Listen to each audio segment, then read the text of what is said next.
Okay, good morning, guys. Welcome to the Salon Help kind of mini broadcast. We've decided to have these mini sessions to kind of fall in line, if you like, with salon owners, mainly in the UK, but the USA as well, on subjects that really kind of matter to you every single day.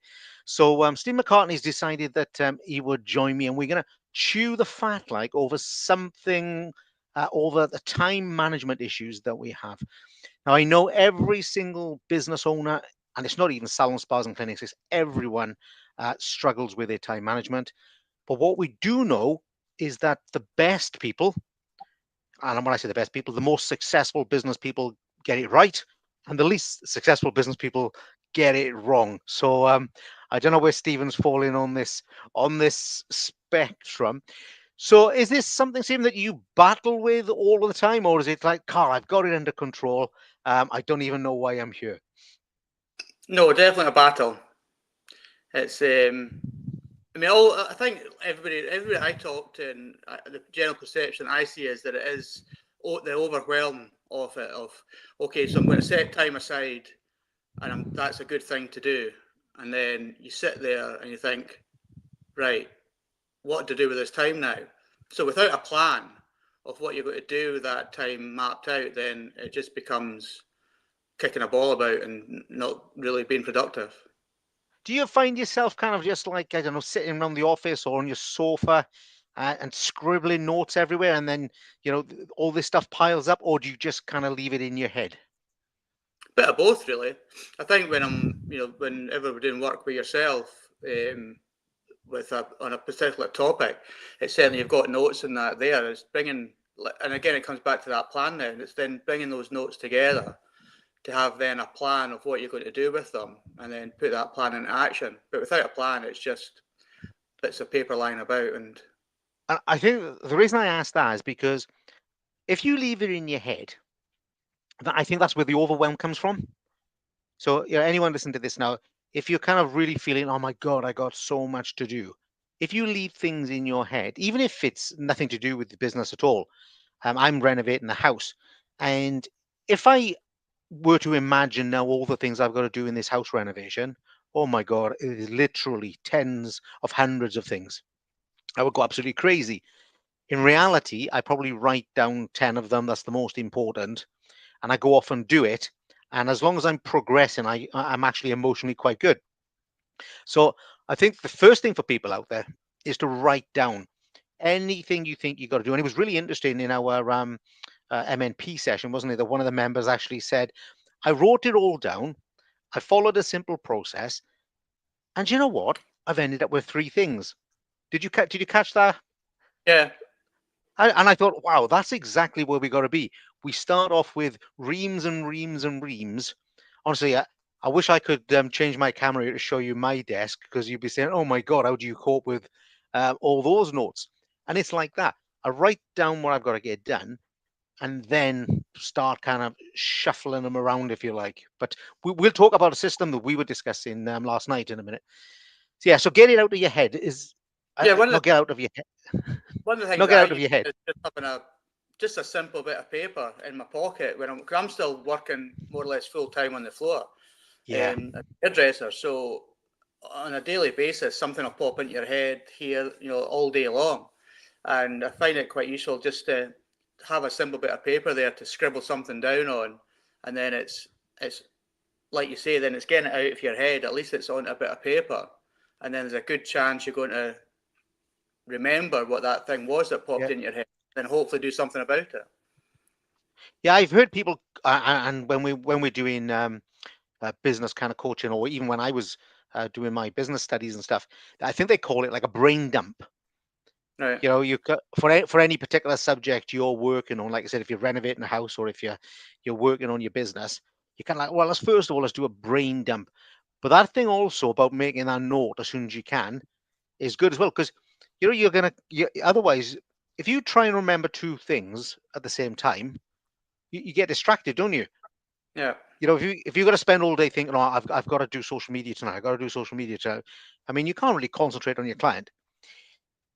And what about that part? I think that's I'm very very interested in salon owners and how they use their time. Do you think maybe spending so much time with a client can be good anyway? I know it's good for your business in terms of your direct turnover, but I mean, do you think, Carl? Well, actually, I just have too much time on my hands if I was cutting down to 3 or 4 days, and I don't need that much time for paperwork. Or do you actually think actually I could really do with knocking a day or two off by you? I think it comes back to how productive you're going to be with that time. Hmm. I think initially when you start to think, okay, it's a right and proper thing to do running a business is to run the business and not run a column, then you take that time off, and that's the thing where you fall into the trap of thinking I don't need that time because you haven't got a plan in place. So you do sit there thinking, well, it'll be better on the floor just cutting hair because I'm going to make money. I'm just sitting here scratching my head thinking, what do I do with this time? So yeah, again, So it without feels like it feels like a waste of time, then, doesn't it? totally, yeah, totally, and then you feel guilty that Yeah, in your own mind that you could be just cutting hair, which if you still enjoy doing that as well, yeah. then that's the thing. I think for most people though, there's probably a balance somewhere. It's probably not at the 5 day end, and it's probably not at the 0 day end. In fact, plugging myself here already, but there's a mini course I got coming out now in the next couple of weeks, and it's actually I've got to get this right because I said it wrong a few times yesterday, which is work less and earn more. Because I do find that salon owners, salon spa clinic owners who work physically less doing treatments and that sort of stuff, generally, not always. I know some absolutely amazing salon owners who are operating 4 or 5 days a week and making a lot of money. But generally speaking, those that have a bit of a balance between both tend to have a better, healthy business. Um, one of the things that we were going through though on this time management was, we had all these lists. The bit that I enjoyed most, and it felt as if I got the best reaction, and I don't know if you started doing this yet. So anyone watching this now, like, you write this big massive list of all the things you've got to do, and the first time you do it, it's going to be a pretty big list if you're honest with yourself. Everything that you've got to do in a day or a week, and that'll be everything from social media to doing the orders to walking the dog. And the first bit that I really liked was we just said, okay, well, look, we then put that into a high and a medium and a low priority. All the legal things have got to be done, all the sales things, and then all the low things we just throw away. You know what I mean? That's a really, really. Did you try do that yet, or because what I've I started, see as well, some people can't let them go. yeah, it's trying to get in your head. It's difficult because it's trying to get in your head. Well, still, you still keep telling yourself, yeah, but it still needs done to some extent. Mm, You, yeah, you're justifying it in that way, but once you start seeing once you in the concept of realizing that again, it's brain dumping. It's getting all the stuff out your head, and then concentrating on what really needs done in the here and now. Then that's quite satisfying. yeah, yeah. And I mean, the thing is as well, if you've got a short list that you achieve, you can have a sense of pride, you can have a sense of achievement. But wow, if you've got a giant list, I mean, and I do talk about this in my coaching, but lots of other coaches talk about this as well. A list can be so demoralizing. Yeah, I love lists. Okay. But if you just have a it never ever finishes. It's like emails. If you work for a big company and you answer emails all day, it's demoralizing because they will never ever end. You know what I mean? So they just keep coming, keep coming, keep coming. Now my inbox is quite full, but I manage that in my time management by only checking it twice a day. But you could in some bigger companies, and there are some days where they absolutely flood through inquiries and questions and meetings and the spam as well. Don't forget. I think lists can be so blinking, so So damaging. when it comes to emails, I just try and, like you say, when you're checking them, just flag the ones that I'm going to go back to, so that I'm not, so I can then go to the flagged email list, and that's the ones I'm going to Yeah, work through. And then it's all flagged, I'm just ignoring, as I'm presuming it's not none I need to look at or read. yeah. Turn this on its head a little bit. I mean, you're a successful salon. You're a really busy owner. You're also a very busy stylist. Are you able to do all of that stuff because you're good at delegating a lot of these things? I mean, is like, Carl, I don't actually all the things on my list. I'm good at delegating, or are you thinking at the moment, well, now I've reviewed my time management, I'm going to have to get better at this delegation. No, I'm quite happy with delegating as long as gets done to the standard that I'm looking for, which Yeah, not that you've got to train the person who you're delegating to do it to that standard. So as long as it's getting done and you're happy with the outcome, then I'm happy to delegate. My front of house manager's just come back after a year off maternity, so I have suddenly, found a sense of release that there is somebody that does a lot of the admin side of things for me that's back in the yeah, salon again. So that's going to make quite a difference already in the short term. yeah. In the last couple of weeks. Good, because I mean, I'm a big fan of front of house people in more salons anyway, but I think that's where you start freeing them. I always think about the big successful people. We talked the other day about Warren Buffett or Buffet, depends if you're having a French angle or not. Warren Buffett or any of these big guys, they are not doing any paperwork. They're not doing any emails. They're not probably not taking any phone calls apart from essential ones. And I think we have to mimic them in a way. We have to behave like them, and that's getting everyone else to do everything on a front of house is a fabulous way. I mean, I've got we'll call them admin staff for want of a better word.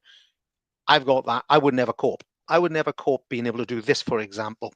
I'd never be able to cope running the MNP group or do my one-to-one coaching or building my courses or writing my books if I had to answer every email, if I had to build every social media post.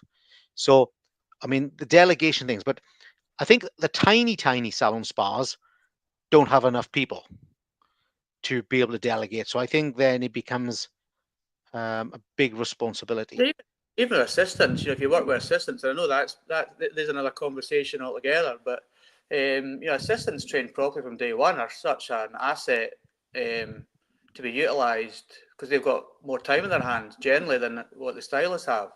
So, but I mean, we start them, we train them from day one. They're doing colours and all the rest of it, but they definitely have more white space. So their time could be utilised a lot with delegation with what needs done out Yeah. with hands on. Yeah, no, I think that's great. That's also really good. Going off subject just a little bit, that's also really good for their kind of participation in your business. Yeah, Uh, it's good for their kind of boredom levels. It's good to see that they're respected. I remember operating with one client, and he had three salons in one town, right? And one was a spa, one was a clinic. No, sorry, I lie. One was a spa, one was a hairdresser's, one was a barber shop. And in the barber shop, all the things I would normally give to a front of house, like do the ordering, do the I don't know, return to work interviews, do the holiday forms, we actually gave one task to each member of staff. The interaction was fabulous. They all felt a lot more involved, a lot more respected. yeah, They all got done, and then the owner didn't have to do all those things. So yeah, so I think that's right. So using your assistants, using your front of house, using anyone who's not really fully booked with clients, and of course we can pay people. You know, I think we often forget about that there are other resources out there, like coaches, like consultants, like accountants, like solicitors, like human resource managers, like virtual assistants. And now I keep talking about it more and more and more because we're moving into exciting times with AI as well. There's a lot of things now that we don't have to have on the payroll because I know people are really scared of employment in some cases for things that don't generate money directly. It's easy, and you get a stylist, you go, I'm going to pay them this much, and they generate this much. And then yeah. if I get a front of house, oh my god, I got to pay them this much, and they don't generate anything. That's not my thinking, by the way. That's the normal type of thinking. So there's loads and loads of we got to share the workload, definitely.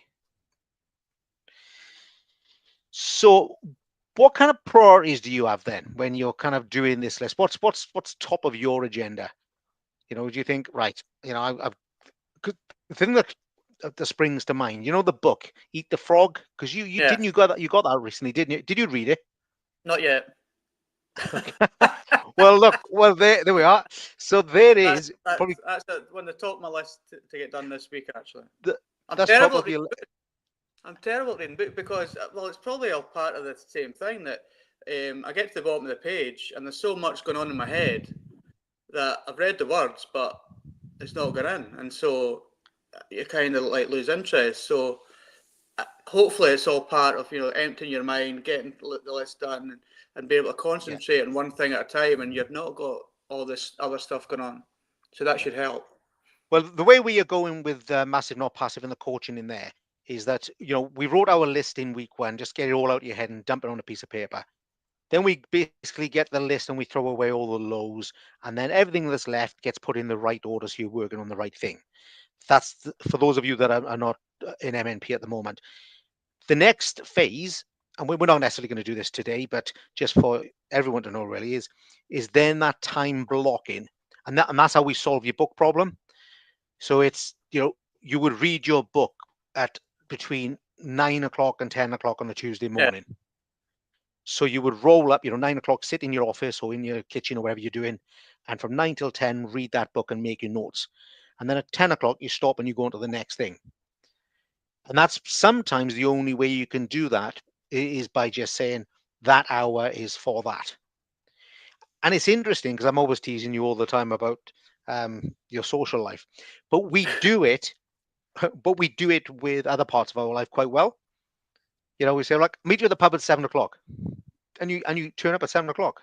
Uh, yeah. Well, I don't know, or we're going on holiday in 2 weeks' time. Well, I go on holiday in 2 weeks' time. We're really good at doing it for things we like doing, but for things we're uncertain about or things we're forcing ourselves to do, which is what that eat the frog thing is all about, is doing the thing you don't want to do or the thing you least want to do. So yeah, that sounds like something for you. Is I the first thing I got to do is read the book. Yeah.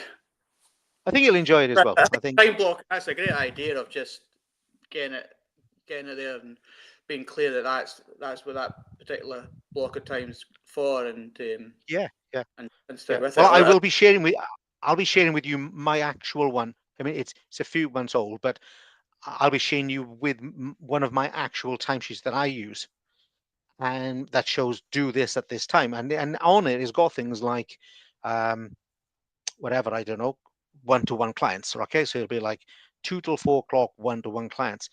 Friday mornings normally for me is when I do reading or research.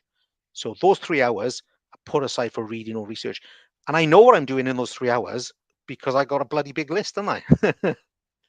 So I just pull the things off the list, but I do them in those 3 hours. I'm not saying it's easy, guys, but you have to get into that. Now, for someone like you, Stephen, it's kind of easier because if you all the time you're going to do whatever you're doing, 9 till 5 on a chair, there's not a lot of hours left. So you've only then got to block out 5 till 7 to do that, 7 till 8 to do that, or 8 till 9 to do that, because they're occupied already. But it comes down to that. It feels like it's the kind of thing we should learn in school, isn't it? Oh, definitely. I think that'd be a great idea, Do you know rather what I than mean? algebra. Well, absolutely, absolutely. Yeah, yeah. Well, yeah, because it's totally true. Because it does affect your personal life as well. People who, in particular, who might benefit from discipline in their life, like health, gyms, that sort of stuff. Usually, people don't go to the gym, and I can also speak for myself as well, and fitness, because if I don't schedule it, it won't happen. You know. What about and again, I'm thinking of myself as much as anyone else and people that I work with all the time. What about the people around you? And I'm talking about family and friends. Do you think they understand and respect your time, or do you think they're doing their own version of it and they want you to conform to their time management? I don't think it would be in their mindset at all. I think in those terms, to be honest, it's just most people are just doing what they do, and Yeah, uh, pretty much freewheeling, really. I think, as I see yeah. it. So they're not disrespecting your time. They just don't have respect for it because they don't understand it, and sometimes when it's really hard for business people, I think, and I'm not talking about business people who are just going through the motions, business people who genuinely are trying to grow and develop a unique business or a successful business. We are much more disciplined and we have much more focus on our futures, if you like. Whereas all our friends don't have the same connection. And I think it's worse when you're young as well. When you're kind of like in your 20s and 30s, and I was in retail in my 20s and early 30s. My friends would be like, "Oh, well, let's go to the rugby this weekend," and I'd be like, "No, I'm actually working through Saturday and Sunday because that's when the stores were at their busiest." They'd have no respect for that, and I don't mean that as in they were disrespectful. I mean they'd have no concept of it, and why should Yeah, they? yeah. It's up to us, I think, to actually say to them, "No, it's not going to happen. I'm not going to do that." I had a really interesting discussion with someone. Oh, it was a friend recently. Um, a friend of mine going through some health issue, not himself, health issues in his family, and how the health of someone in his family had really, really impacted him emotionally, but his time. And I said, "You're gonna have to be more selfish." Imagine trying to tell people. We never brought up like that, are we? You know, No, be more selfish. If you're selfish as a kid or selfish as a teenager, you get told off, right? And then you got me going around telling everyone be more selfish. So I think it's right. So about a week later, this friend of mine rocked up at the house, and I hadn't seen him for a few months. And it's the second time in a week he rocked up. I said, "What are you doing here?" He said, "I was thinking about what you're saying. Yeah, gonna be more selfish. Put a kettle on. Yeah, I'm taking an hour out for me." And I think that's right. I think we have to say to our friends and family, my focus is whatever it is. My focus is I've got to go to the gym because otherwise something else goes wrong for me, or I've got to have a coaching call. I mean, you wouldn't believe how many coaching calls get cancelled. really? You know, oh my God, shocking levels of coaching calls get because something comes up, right? And and sometimes, of course, they're genuine. It's just like a salon and a client, isn't it? Yeah. Sometimes someone cancels a cut and color, and it is just totally, totally unavoidable, and it's just one of those things. Sometimes they do it because they don't understand or respect your time. But usually, and the good thing is when I do get cancelled, I get told the truth. You know what I mean? I've got to take my son to the doctors, or I've got to go here, or I've got to go there, or I've got a rep coming in, or something. I'm like, really? Is that your So that not priority? Or priority list then? It's not. They're not no? prioritizing That's that right. time. No. But you know me, right? So I got the accountability group. I turn up every Monday morning at 10 a.m. apart from bank holiday Mondays. Okay, I have to literally be in hospital, don't I? I was. Yeah, I literally have to be in hospital to not turn up because I respect everyone else's time. I've committed to that 10 o'clock. That's in my time blocking. Because if I said to you guys, let's have a meeting on Monday morning, can you imagine that, right? Let's have a meeting Monday morning. What time? I don't know. Catch you around, drop you a line. Yeah, nothing would happen, No, literally. it doesn't quite work like that, does it? So I do think, honestly, for all of us, that there is an element of we need to be a lot more selfish in our lives. We give too much, and hairdressers are the worst, right? What makes you an amazing hairdresser is that you give, Yeah, it's and it all makes you about that. blood. That chip, isn't it? Yeah, well, and that's what it is. It makes you amazing hairdressers. Makes you bloody rubbish bosses sometimes. Yeah, because we just give and give and give and give. And I think then that spills over into our families. And of course, we want to give everything to our families. I understand that. But just saying, to your family, listen, no, I'm not watching Netflix with you again tonight. I'm going to the gym. Or no, at 7 o'clock, I got a coaching call with Carl and I can't catch you for another film, or I can't walk the dog. Is and in a way, it's not selfish because everything you do for your business is for your family, right? It's when you work your socks off, Stephen, right? That money is dissipated into your family. It's for your daughter and universities and housing and mortgages. So we never really being selfish. So, okay. Anything else on time management you think the guys out there would benefit from, or anything that you think you haven't shared that they might get some synergy from? And then we can just wrap this up. I just thought it'd be nice to let people know that we're all in the same boat, but we don't have to accept it. What about Parkinson's law? Should we finish on that? Yeah, So shall I tell them what Parkinson's law is? yeah, So yeah. listen, guys, you can Google this. Parkinson's law states that a task or a chore will take the amount of time that you allocate to it. So, in simple terms, if you decide, I don't know, we'll pick something simple, that I'm going to cut the grass in your garden today, you'll cut it today. If you say I'm going to do it this week, you'll do it by the end of the week. And if you say I'm going to do it this month, you'll do it this month, but probably in the last week. Now, if you do that with something like recruitment or retail training or anything at all, it just means that that's when we do it.